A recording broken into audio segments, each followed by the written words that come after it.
Assalamualaikum warahmatullahi wabarakatuh. Kabar Cimot kanal arkadaşlarım. Bugün günge 14 April 2024 yıl biz Nokat ayına karıştık. Kayrağa çaylanın Musa yapımızın altına koçaya geldik. Şol yerde komşular böyle kılıp жатышат eкен.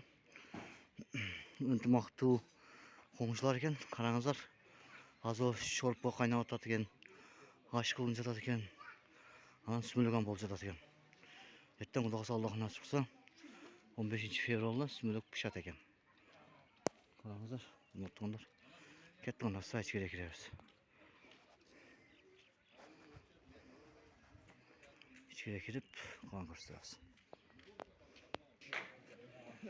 Şurada olacak, şurada olacak. Orada aş, komşular, Tönçüce cemaati.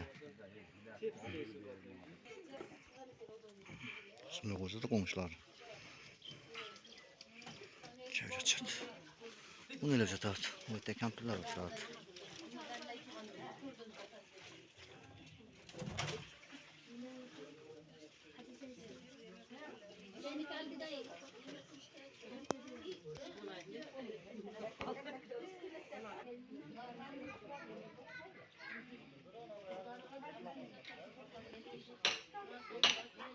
Burada bulacak çat. Komşular sümülükte. 2025 yılın 14 April günü. Былтыр 2024 yılın 24 April günü oldu. Bu yıl 2025 yılın 14 April'de olacak. Sümülük. Nokat rayonun Kayrağa çaylanın Musa yapımız altında köçüyor. Komşuların unutmakta olmaydı. Yaşları otun jarıp жатышат mına.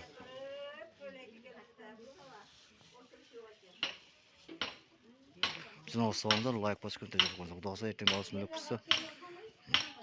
Bizden ağızlarında like basıp komentar yazıp koyun. Oşunun birge bizge demörüş bulun. Nokat şarındagi kompaniya bankka tereң razılık dileriz. İşlerine ilgilik Allah'ın özü kollasın. Nokata kompaniya bankın jigitlerine, kızlarına, işe kızvatkerlerine Allah razı olsun. Bizden like basıp komentar yazıp koyunuzlar. Negatif yazbağınızlar. Barыңыздар көзімнің алтына жаңа Nokat Kabar Cimot kanalına atılan tereң razılık bildirim. Karanlığa jaş bola geldik.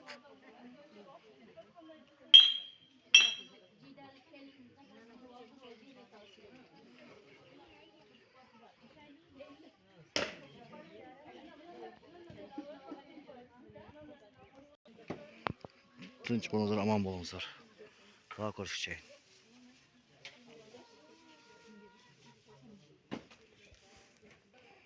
Arkadaş şorpa belki de aşk olacak derken.